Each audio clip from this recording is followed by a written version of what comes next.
Hola, bienvenidos a este su espacio, donde hablamos de temas de salud, de medicina, un espacio de confianza y un espacio donde ustedes se sientan seguros. Yo soy Roberto Islas, soy médico salubrista y el día de hoy nos acompaña el doctor Axel Sierra. ¿Qué tal? Buenas tardes, Roberto. Bienvenido. Muchas gracias por la invitación.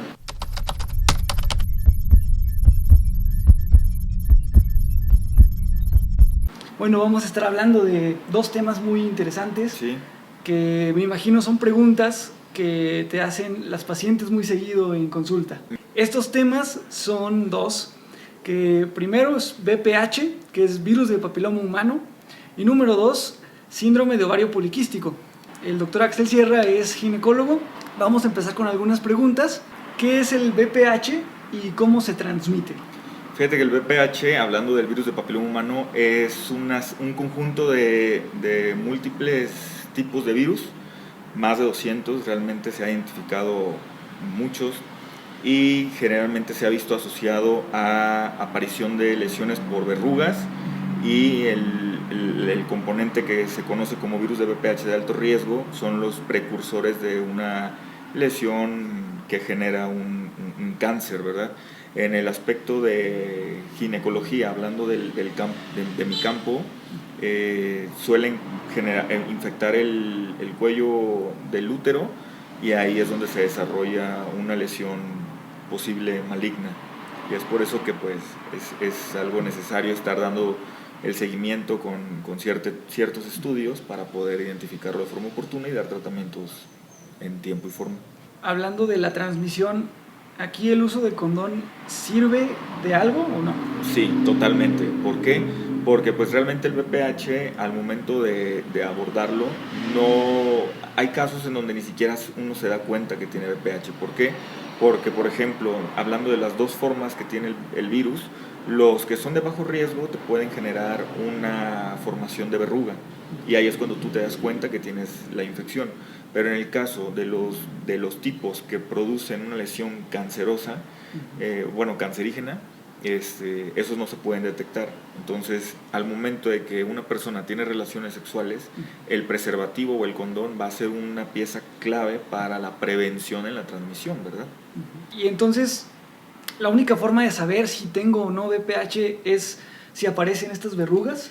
No, realmente las pruebas para poder detectarlo son en mujeres la tinción de Papá Nicolau, que es la toma de células que están en el cuello del útero, se mandan a patología y ahí se reporta si hay coilocitos. Los coilocitos son la célula ya epitelial alterada por el virus y eso es lo que nos da la pauta de que el cuello está infectado por el virus. ¿Y de qué otra forma podemos también prevenir el riesgo de contagio? El riesgo de contagio se puede prevenir mediante, primero que nada, tomar con responsabilidad la vida sexual. ¿Por qué? Porque cuando tenemos una vida sexual responsable, te va a mejorar mucho la calidad de evitar este tipo de infecciones. Una segunda forma de prevenirlo es mediante la vacunación. La vacunación se ha estado realizando ya desde hace aproximadamente más de 15 años. Y al principio las vacunas protegían contra los 4 tipos más frecuentes de VPH. En este caso eran 2 de los que producen las lesiones verrugosas, que son los de bajo grado, y los otros 2, que son los de alto grado o las lesiones precancerígenas. Actualmente hay una nueva vacuna de la misma marca que ha generado una nueva pauta de prevención, ya que no solamente te cubre contra 4, te cubre ahora contra 9 tipos de VPH y pues son 2 contra los de verrugas y contra 7 que son precursoras de lesiones cancerígenas. Y entonces, digamos, no todos los tipos de VPH nos van a causar cáncer. No todos los tipos. Hay estudios que se pueden realizar en consultorio donde se manda a estudiar la muestra que se toma en el cuello y nos dicen qué tipos de pH son los que están generando en ese momento la infección. Que recordemos que una de las pruebas que han sido un parteaguas desde que apareció hasta la fecha y que todavía nos sigue sirviendo es el Papá Nicolau. El Papá Nicolau nos va a dar si hay una posible infección de VPH en el sitio y luego ya confirmando ese dato, se puede dar directamente la prevención con la vacuna o mandarse a colposcopía, pero cuando se hace dependiendo del tipo de lesión que se reporte por el patólogo, ¿verdad? O sea, las lesiones que te puede generar un virus de papiloma humano son las neoplasias intracervicales, que generalmente se conocen como NIC 1, 2 y 3.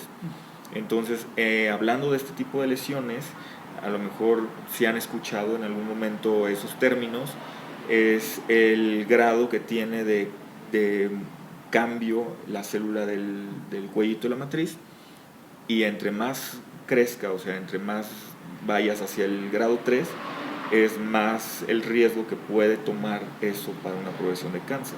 O sea que tener un NIC 1 no es 100% seguro de que te vaya a dar cáncer. Tener un NIC 2 tiene un poco más de riesgo, y tener un NIC 3 es todavía más, el riesgo ya es más aumentado a un cáncer cervicouterino. Ok.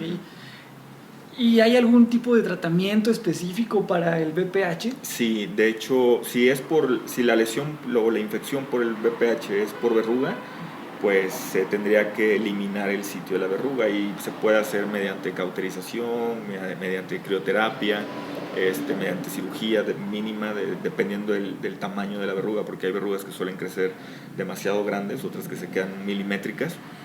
Y a nivel de cervix, ya cuando hablamos de una infección en el sitio del cuello, se tiene que realizar colposcopía para poder detectar exactamente dónde se encuentra la lesión y poder tratarla, ya sea por cauterización o por crioterapia. Y en casos más severos es cuando ya se manda a la paciente a una conización, que es literal resecar una porción del cuello para mandarlo a estudiar, ¿verdad? Y detectar qué tanto, porque el BPH puede infectarte tanto en extensión como a profundidad. Entonces la conización ya es para casos más severos. Okay. No es para todas las pacientes, ¿verdad? Dependiendo de qué grado de infección se pueda tener, hablando del NIC 1, 2 o 3, es el tipo de tratamiento que vamos a dar. De acuerdo. Y por ejemplo, una persona que tiene infección por BPH, en cuanto a su vida íntima, su vida sexual, ¿puede seguir teniendo relaciones? ¿Debe abstenerse? Sí puede continuar teniendo vida sexual, siempre y cuando tengamos la prevención, ¿verdad? ¿Por qué? Porque si una paciente tiene una infección por VPH, la puede contagiar. ¿Por qué? Porque la infección se genera una vez que hay un microtrauma a nivel epitelial. A nivel epitelial me refiero a nivel microscópico, hablando de las células. Entonces, cuando hay una fricción como es en el acto sexual, la piel se queda vulnerable, okay. Y ahí es donde el virus entra al cuerpo y genera la mutación celular, que ya se manifiesta como una verruga. En este caso, las verrugas son las lesiones que se pueden contagiar. Eso también tenemos que tenerlo en cuenta para pacientes que luego tienen embarazos, porque si hay una infección del sitio del canal vaginal, muchas veces se contraindica el parto vaginal por el riesgo que puede tener el bebé de contagiarse durante el trabajo de parto. Pero pues sí, ¿verdad? Eventualmente, si una paciente tiene una lesión sospechosa de un BPH, puede continuar su vida sexual siempre y cuando tener precauciones, ¿verdad? Pedirle a su pareja que se proteja con un preservativo, o tenerlo ahí en cuenta para que no vaya a haber una transmisión directa y la transmisión de la enfermedad continúe de forma deliberada. Ok. Y en el caso de las mujeres embarazadas, entonces cuando está contraindicado que sea un parto vía vaginal, entonces ¿se indica la cesárea? Se indicaría cesárea solamente en caso de que las lesiones por VPH comprometan el canal del parto. Okay. Porque pueden existir lesiones verrugosas que son las que nosotros detectamos a simple vista, y pueden existir en la vulva, en los labios mayores, en los labios menores, pero si eso no tiene un compromiso directo con el canal de parto, se puede dar un parto normal. Ya en el caso de que al momento de la exploración se utilice un espejo especial, que es el espejito que utilizamos para las tomas de Papa Nicolau, encontramos lesiones dentro del canal, ahí sí informamos a la paciente que tenemos una infección por VPH y que se contraindica el parto por este motivo, ¿verdad? Para no exponer al bebé al momento de que pasa por el canal vaginal a una posible infección por VPH. De acuerdo. Y hablando de la prevención, de la vacunación, ¿quiénes son las personas que deberían vacunarse y en qué periodo de su vida? Fíjate que actualmente, bueno, la vacuna está indicada para todas las personas, tanto para niños como para adultos que no han sido vacunados. El sistema de salud actualmente tiene estipulado que solamente las niñas de 9 a 11 años son las que tienen que recibir la vacuna. ¿Por qué? Porque el hombre, a final de cuentas, solamente es un transmisor de la enfermedad. Son pocos el número de pacientes masculinos que llegan a generar una posible lesión cancerígena, pero las mujeres que están infectadas, pues ellas sí la llevan la peor parte, ¿no? Entonces el sistema de salud prefiere garantizar la seguridad de la población femenina, que es la que sufre una enfermedad más severa, que la de el varón, que solamente funciona como transmisor. La vacuna actualmente ya se indicó para tanto niños y niñas de 9 a 11 años. ¿Por qué? Porque en ese momento no se ha iniciado la vida sexual y todavía no entras en contacto con los virus que andan circulando. Yo creo que un 80-90% de la población mundial ha estado en algún momento en contacto con algún virus de VPH, ¿verdad? Las verrugas de las manos, los que suelen conocerse luego generalmente como mezquinos, sí, pues son también lesiones verrugosas de algún tipo de VPH, ¿verdad? Entonces, pues sí, eventualmente, si protegemos a la población desde niños, evitamos el riesgo de una infección ya de adultos cuando inician vida sexual. Ahora, la vacuna generalmente pues, se creía que era exclusivamente para niños, ¿verdad? Ahorita se está optando por vacunar a las pacientes que resultan con una neoplasia de NIC1, NIC2 o NIC3, con la finalidad de que se prevenga la progresión de la enfermedad y que el sistema inmune adquiera una capacidad de defensa contra una infección por el virus. Entonces ya ahorita se está vacunando en general a la población. El sistema de salud solamente opta por los niños, pero en medios privados se está vacunando a la población en general. ¿De qué otra manera se puede transmitir el VPH? El VPH es un virus que puede existir en cualquier superficie, o sea, literalmente puedes agarrar un objeto que tenga una contaminación con el virus como cualquier otro virus, ¿verdad? Hablar de virus de gripa, virus de algún otro, igual, existen ciertas superficies, o sea, agarrar el cambio que te da la máquina, el estacionamiento, agarrar las llaves del carro, las llaves de la casa, puede existir ahí una presencia del virus y no solamente es la transmisión por vía sexual, ¿verdad? O sea, puede ser, esa es la vía más común y si el cuello de la matriz está infectado o resulta con un NIC1, NIC2, NIC3, cáncer cervicouterino, es un 100% que la infección llegó por contagio sexual. Pero ahora hay otros sitios donde el VPH se puede manifestar, como por ejemplo en la piel de cualquier parte del cuerpo, desde las manos, como te comentaba, los mezquinos son una forma de VPH, verrugas que se pueden presentar en alguna otra parte del cuerpo, pueden ser autoinoculadas o por algo que agarraste, no te lavaste las manos y te tocaste y en ese momento a lo mejor tu piel traías un raspón, traías alguna herida y en ese sitio vulnerable el virus infecta y te genera una lesión de cierto carácter, ¿verdad?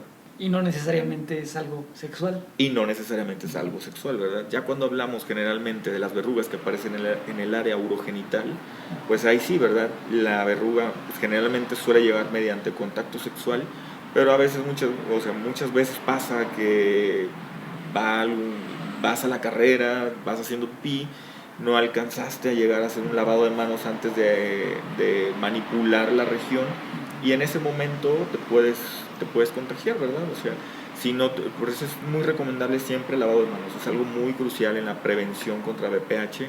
Por ejemplo, vas en la vía pública, tomas los tubos del autobús, en el gimnasio con las mancuernas. Es importante tener este tipo de precaución porque pues, no solamente es una vía de transmisión sexual, la otra vía puede ser una vía de contagio directo con cualquier objeto contaminado con el virus. Sí, pues eso también es importante, ¿no?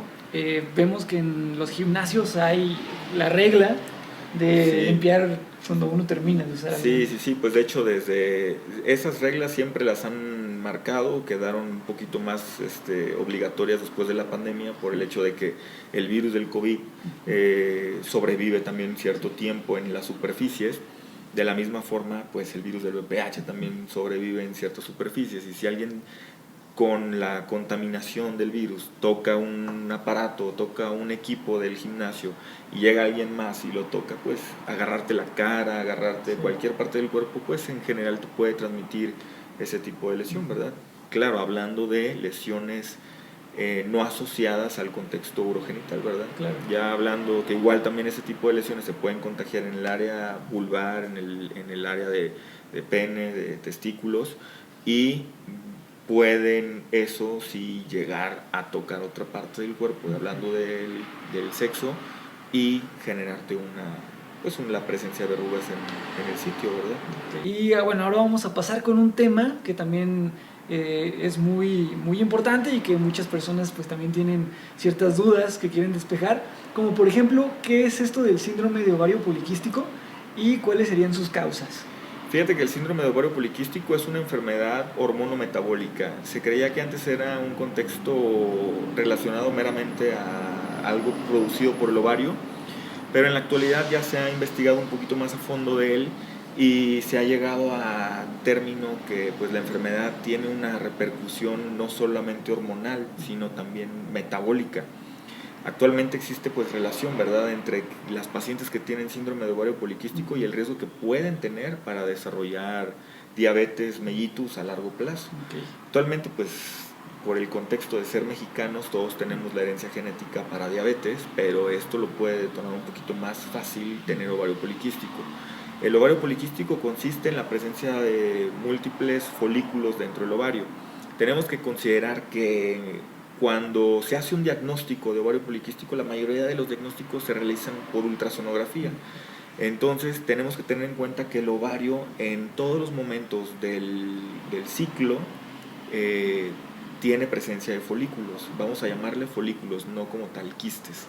¿Por qué? Porque para tener una alteración ya de un ovario poliquístico, esos folículos tienen que crecer a cierto tamaño, que eso lo medimos en consulta al momento de que analizamos por ultrasonido estas estructuras. Tienen que tener un tamaño de cierto volumen, y también se corrobora mediante estudios de laboratorio, ¿verdad? Se solicitan niveles hormonales para ver qué tanta relación tenemos entre las hormonas que controlan el ovario, que lo ponen a funcionar y que suelen invertirse para generar una alteración. Ahora, hablando de ovario poliquístico ya como tal, suele manifestarse de tres formas posibles. La más común es causarte ciclos irregulares, o sea, dejas de reglar mes con mes. ¿Esto por qué? Porque el ovario pierde la función para ovular mes con mes. Recordemos que la ovulación es la producción del óvulo, que es lo que contiene el material genético de la mujer para aportar la mitad de cromosomas que se necesitan para crear un bebé. Entonces, si se suspende la ovulación, no vas a llegar a la parte donde tu útero o la matriz se va a preparar para el embarazo, y por ende vienen ciclos irregulares porque tu matriz nunca se preparó para el embarazo. Entonces pierdes la menstruación. La ausencia de la menstruación significa que tu útero no se terminó de preparar para gestar, para tener un embarazo, y pasa desapercibida, brincas al siguiente mes y así te vas. Entonces esa es la forma más común en la que se puede manifestar un ovario poliquístico. Ahora, la segunda forma viene en relación con esto mismo, la incapacidad para poder quedar embarazada. Okay. Esta incapacidad es una forma temporal de la que se puede manifestar el ovario poliquístico, ya que controlándola, por supuesto que las pacientes pueden quedar embarazadas y pueden llegar a término con un bebé en buenas condiciones. Pero se tiene que regular estos ciclos para poder llegar a esa parte donde una mujer pueda ovular y pueda generarse un embarazo. Y la tercera parte es de que, la tercera forma en la que se puede diagnosticar un ovario poliquístico son aparte por las manifestaciones cutáneas que puede tener esto, todo lo dermatológico, la presencia de acné, okay, o la presencia de vello en áreas donde una mujer no debería tenerlas, como donde las comisuras labiales, la barba, la patilla alargada, okay, el vello engrosado en piernas, en brazos, la caída de pelo en las entradas, que es una caída de cabello similar a la del hombre. Entonces todos esos factores pues realmente nos orientan a un diagnóstico de ovario poliquístico. Ok. ¿Qué tratamientos hay disponibles en la actualidad para tratar el síndrome de ovario poliquístico? Fíjate que realmente al momento de escoger el tratamiento que vamos a iniciar con cada paciente es individualizar el caso, porque la paciente que presenta un ovario poliquístico puede manifestarlo de cualquiera de estas 3 formas que platicamos o de una combinación de las 3. O sea, pueden tener acné y el hirsutismo, que es lo del vello, y asociarlo a un periodo de infertilidad, pero la paciente puede llegar a consulta y decirnos, pero es que yo ya estuve embarazada anteriormente y esto lo tengo recientemente. O sea, no tenemos el factor de la infertilidad, pero sí tenemos las manifestaciones dermatológicas y la irregularidad menstrual a posterior. Puede llegar inclusive con un diagnóstico dermatológico no comprometido, o sea, una cara totalmente exenta de acné, sin aparición de vello en otros sitios, pero la paciente también presenta dificultades para embarazo o presenta ciclos irregulares. Entonces siempre es importante individualizar a cada paciente para ir enfocados al tratamiento. Si hablamos de que una paciente tiene los ciclos irregulares, lo general es pues estudiarlas hormonalmente, no solamente hacer el ultrasonido e iniciar tratamiento a ojos ciegos, porque muchas causas que pueden producir una menorrea, que es la ausencia de la menstruación en una paciente, no solamente es ovario poliquístico. O sea, lo que vamos es de que no todo es ovario poliquístico. Hay otras entidades que pueden generar la falta de la menstruación, como por ejemplo alteraciones en la tiroides, alteraciones en la prolactina, que es otra hormona que produce el cuerpo, y estas alteraciones también te pueden meter en un descontrol hormonal. Entonces siempre es importante tener una valoración completa de nuestras pacientes para poder determinar dónde está la falla, porque hay algunas pacientes que llegan a consulta por irregularidad menstrual, tienen datos de a lo mejor un ovario poliquístico, pero al momento de que salen los resultados de las hormonas hay una alteración tiroidea y la alteración hormonal ginecológica no está al 100%. Entonces esto lo está generando, esta alteración en la regla la está generando otra enfermedad que no es nada relacionado con lo ginecológico. Claro. Entonces es importante también tener esta parte del contexto de la historia. Ahora, si tenemos ya analizada a la paciente con el ultrasonido, con los estudios de laboratorio y la clínica que manifiesta la paciente, pues ya nos vamos orientando a eso. Y en ese momento tomamos pues las cartas sobre el asunto, ¿verdad? Si mencionamos que la paciente quiere embarazo, pues nos vamos enfocados a manejar a la paciente para mejorar las condiciones de fertilidad. Si la paciente quiere reglar cíclicamente, o sea, mes con mes, nos vamos enfocados a cierto tratamiento. Y si la paciente tiene las molestias del engrosamiento del vello, aparición de bigote, barba, acné, vamos enfocados a tratarla en conjunto con dermatología sobre este aspecto, ¿verdad?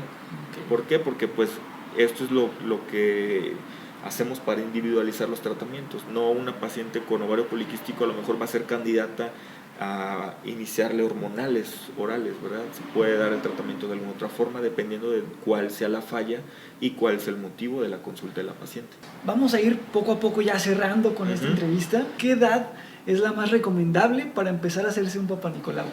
Ok, la edad que recomienda la Organización Mundial de la Salud, que es la marca que todos hemos adoptado, es a partir de los 21 años, si no has iniciado vida sexual.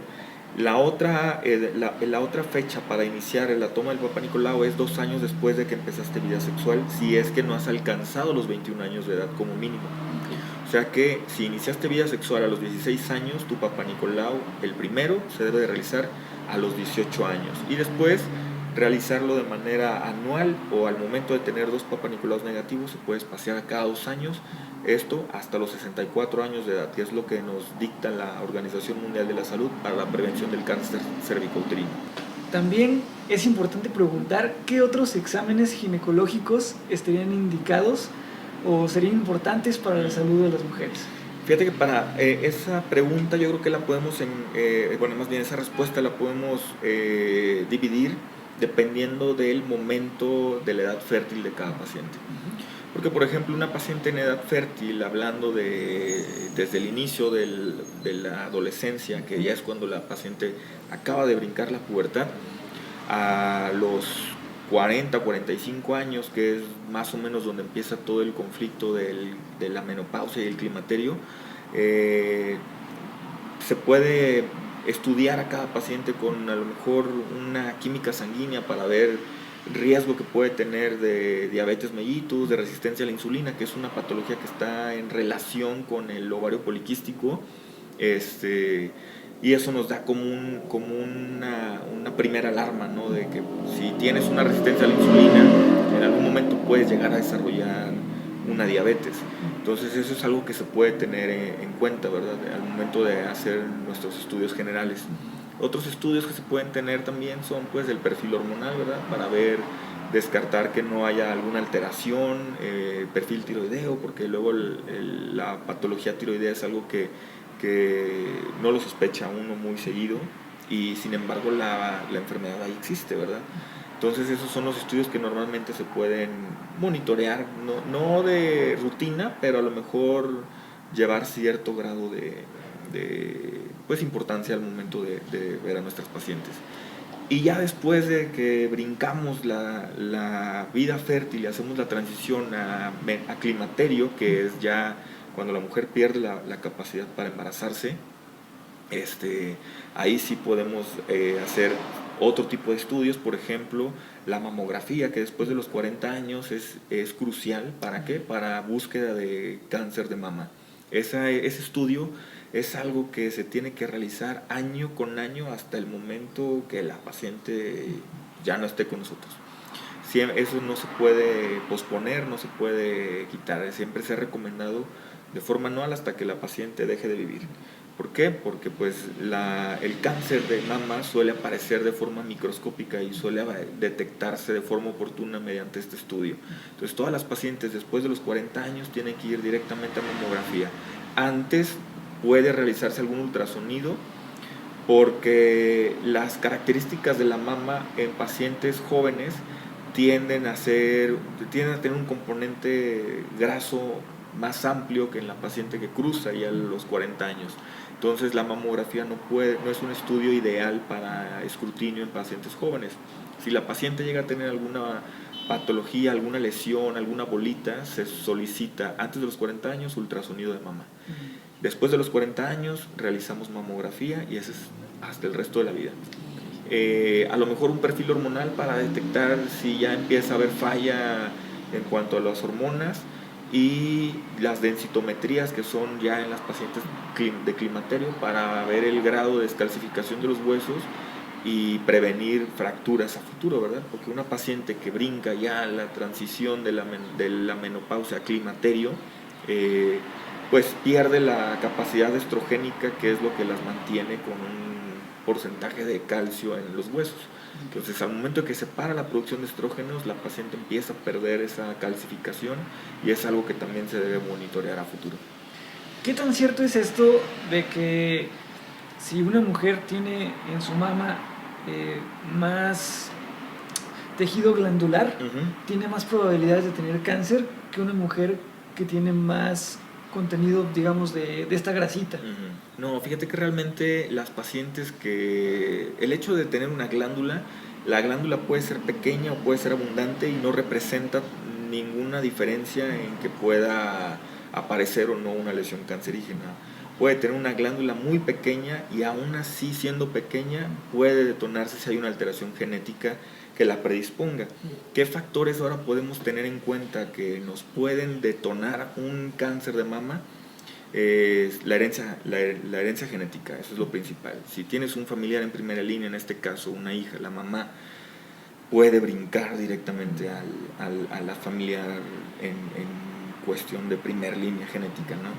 ¿Qué otros factores que nosotros podemos modificar? Pues el tabaco, ¿verdad? El tabaco se ha creído y ronda la información malamente de que solamente te genera cáncer de pulmón, y a la mujer pues la afecta de otras formas, no solamente con cáncer de pulmón, cáncer de mama, cáncer de endometrio también han sido factores. Entonces pues sí se les recomienda, ¿verdad?, no tener tabaquismo para evitar este riesgo de desarrollo de patologías no deseadas y que son de un carácter más grave, ¿verdad?, como es el cáncer. Claro. ¿Y cómo mantener una buena salud ginecológica? Pues mira, realmente esta respuesta pues sí va a sonar muy trillada a lo mejor, pero lo mejor es mantener una dieta balanceada, ¿no? Libre de grasas, o si van a comer grasa, pues lo menos que sea posible.